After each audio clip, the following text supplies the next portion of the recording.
पुराने जंगल के पास एक गांव था। एक दिन उधर एक लड़का राम घूमने आता है। उन्हें वो गांव बहुत सुंदर लगता है, तो वो बस वहीं बस जाता है। फिर कुछ महीनों बाद, अरे यार, नदी के ठंडे ठंडे पानी में नहा कर तो मजा ही आ गया। ओ ओ ओ, दंगल शुरू होने वाला है कुछ ही समय में। आओ और मनोरंजन पाओ। जल्दी से टिकट्स खरीद लो, वरना ऐसा ना हो के आपकी जगह कोई और इस दंगल के मजे ले जाए। आओ आओ आओ। अरे वाह, लगता है दंगल दिलचस्प होने वाला है। अब तो चल के देखना ही चाहिए। कहाँ जा रहे हो भाई राम? लग रहा है बहुत जल्दी में हो। नदी के पानी ने कुछ ज्यादा ही असर किया है तुम पर, तभी इतनी फुर्ती के साथ बढ़े जा रहे हो। अरे भाई, बस गर्मी का समय है, सोचा पहले नहा के तरोताजा हो लिया जाए, फिर इस सुंदर गांव को देखा जाए। हाँ, ये तो बात है। हमारा गांव है तो बहुत सुंदर, और नदियों का शीतल जल मजबूर कर ही देता है इसमें डुबकी लगाने को। वैसे मैं भी अखाड़े की तरफ ही जा रहा हूँ, चलो साथ में चलते हैं। तभी वहाँ सामने से मनोज आता है। क्या बातें हो रही हैं तुम लोगों में? कुछ नहीं, बस यूं ही अखाड़े जा रहे थे तो थोड़ी सोचा गपशप कर ले। तुम बताओ, तुम कहाँ के लिए निकले हो? मैं भी अखाड़ा ही जा रहा था। सुना है दंगल का आयोजन बड़ा रोमांचक होने वाला है। तभी वहाँ पर एक गाड़ी आकर रुकती है, जिसमें से 3 नौजवान बाहर निकलते हैं। क्या हम पहुँच गए? हाँ, हम पहुँच गए। अरे वाह, ये गांव बहुत ही सुंदर है। वो देखो नदी, उसका पानी देखकर ही मन तरोताजा हो गया मेरा। सुनो, ऐसा क्यों नहीं करते कि हम पहले उस पानी में थोड़ी तैराकी कर लें? हाँ, उस पानी को देखकर तो मेरा भी यही मन हो रहा है। फिर हमें इंतजार नहीं करना चाहिए, जाकर छलांग मार ही देते हैं। गाड़ी में से उन नौजवानों को निकलता देख मोहन, मनोज और राम उनकी तरफ बढ़ते हैं। लगता है आप लोग इस गांव में नए आए हैं। वैसे आप लोग किस काम से आए हैं यहाँ? हाँ, हम लोग इस गांव में नए हैं। सुना था यहाँ के दंगल के बारे में कि बड़ा दिलचस्प रहता है यहाँ का दंगल, तो बस सोचा हम भी आजमा लें। राम, मोहन और मनोज एक दूसरे की तरफ देखकर मुंह दबाकर हंसने लगते हैं। आपका स्वागत है हमारे गांव में। हाँ हाँ, जाइए पहले ठंडे ठंडे पानी में नहा लीजिए, उसके बाद हम आपको अखाड़े लेकर चलते हैं। हम भी उधर ही जा रहे थे। फिर रवि, शिवांश और रोहन जाकर पानी में नहाने लगते हैं। ये पानी तो सच में बहुत अच्छा है, इसमें नहाकर तो मजा ही आ गया। तभी रवि की नजर पानी की ओर जाती है। ये पानी लाल कैसे हो गया? ये तो लगता है कि जैसे नदी में खून है। अरे पर ये हुआ कैसे? हम जब अंदर गए तो पानी एकदम साफ था, और अब बाहर आए तो लाल कैसे हो गया? दोस्तों, मुझे तो लगता है कुछ गड़बड़ है। हमें यहाँ से जल्द निकलना चाहिए। रुको जरा, हो सकता है पानी में कुछ गड़बड़ है। चलो चलकर उन व्यक्तियों से पूछते हैं। तभी शिवांश की नजर उन तीनों गांव के लोगों पर पड़ती है। लो भाइयों, वो तीनों व्यक्ति हमारी ओर ही बढ़ रहे हैं। पर ये क्या? जैसे ही उन तीनों की नजर मोहन, मनोज और राम के चेहरे पर पड़ती है, उनके पैरों तले जमीन निकल जाती है, क्योंकि मोहन, मनोज और राम अपने असली रूप यानी भूतिया रूप में आ जाते हैं। यहाँ से जाने का कोई रास्ता नहीं है। जो यहाँ एक बार आया, समझो यहीं का हो गया। अरे ये क्या हो गया तुम तीनों को? अभी थोड़ी देर पहले तक तो तुम लोग हम जैसे ही लग रहे थे। जो यहाँ दंगल खेलने आता है उसे दंगल खेलना ही पड़ता है, वो बिना खेले नहीं जा सकता। वो चाहे या ना चाहे। वो तीनों भागकर अपनी गाड़ी में जाकर बैठ जाते हैं और गाड़ी स्टार्ट करके गेट तक पहुंचते हैं। अरे, जब हम आए थे तो ये गांव हरा भरा सुंदर लग रहा था, और ये अचानक क्या हो गया?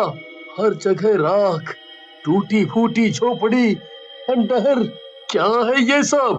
तभी भूतिया राम, मनोज, मोहन के साथ और भी गांव वाले आ जाते हैं और उन तीनों को पकड़ लेते हैं। मैंने कहा था ना कि तुम कहीं भी जाओगे तो पकड़े जाओगे। तुम लोगों को ये दंगल खेलना ही पड़ेगा। नहीं नहीं, हमें जाने दीजिए। हमने आप लोगों का क्या बिगाड़ा है? हाँ हाँ, हमने आपका क्या बिगाड़ा है? आप हमें जाने दें। सारे गांव वाले चारों तरफ से उनको घेर कर पकड़ लेते हैं और शोर मचाते हुए उन्हें लेकर अखाड़े में जाते हैं। उन तीनों इंसानों को देख भूतिया पहलवान और ज्यादा जोश में आ जाते हैं। अरे दादा रे, यहाँ पर तो कितने खतरनाक खतरनाक भूत हैं। अब क्या हमें इनसे लड़ना होगा? मुझे यहाँ से भगाओ, मैं नहीं रह सकता यहाँ। किसी भी तरह से निकालो भाई। इसे ऐसे अकल नहीं आएगी। फिर और भूत मिलकर उन तीनों को एक कमरे में बंद कर देते हैं और उन तीनों के पास निराश होकर एक कोने में बैठने के अलावा और कोई चारा नहीं बचता। ना जाने किस जन्म की सजा मिल रही है मुझे यहाँ। पता नहीं किसकी शक्ल देखी होगी आज मैंने सुबह उठकर। सही बात है भाई, पता नहीं किस किस जमाने की सजा मिल रही है और क्या सोचकर हम लोग यहाँ आ गए। मुझे तो बस यहाँ से निकलना है। किसी भी तरह से मुझे यहाँ से निकालो। तभी अचानक वहां पर एक चुड़ैल आ जाती है। आज तो खाने में बहुत ही हट्टे कट्टे नौजवान है। अब ये क्या भला है? क्या ये सच में हमें खा जाने वाली है?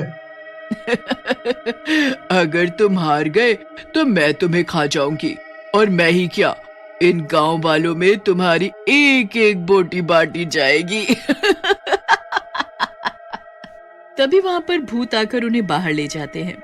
बाहर लाकर उन तीनों को अखाड़े में जबरदस्ती पटक दिया जाता है। आखिर तुम लोग हमें मारना क्यों चाहते हो? हम तो यहाँ पर दंगल खेलने आए थे। हाँ, हमने यहाँ के दंगल के बारे में बहुत सुना था, पर हमें क्या पता था कि ये दंगल हमारी जिंदगी की सबसे बड़ी गलती बन जाएगा। तभी वहां पर एक बहुत ही बूढ़ा भूतिया पहलवान आता है। यही वो तीनों नौजवान हैं जो यहाँ पर दंगल खेलने आए हैं।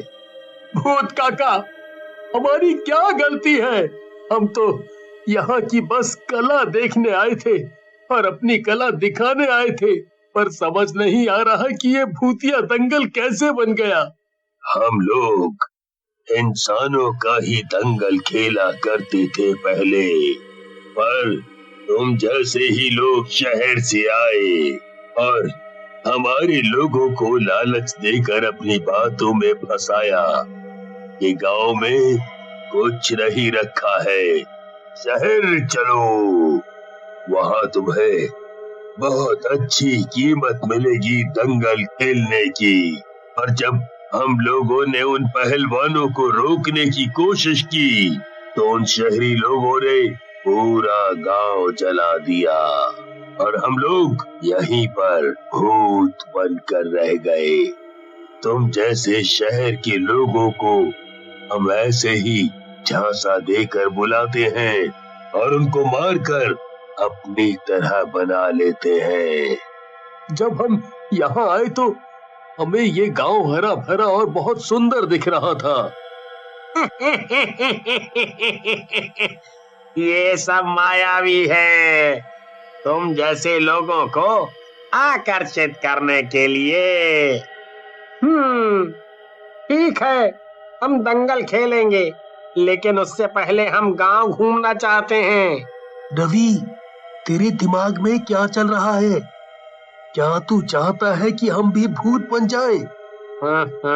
तू चुप रहे और जैसा मैं कह रहा हूँ वैसा करने में मेरा साथ दे।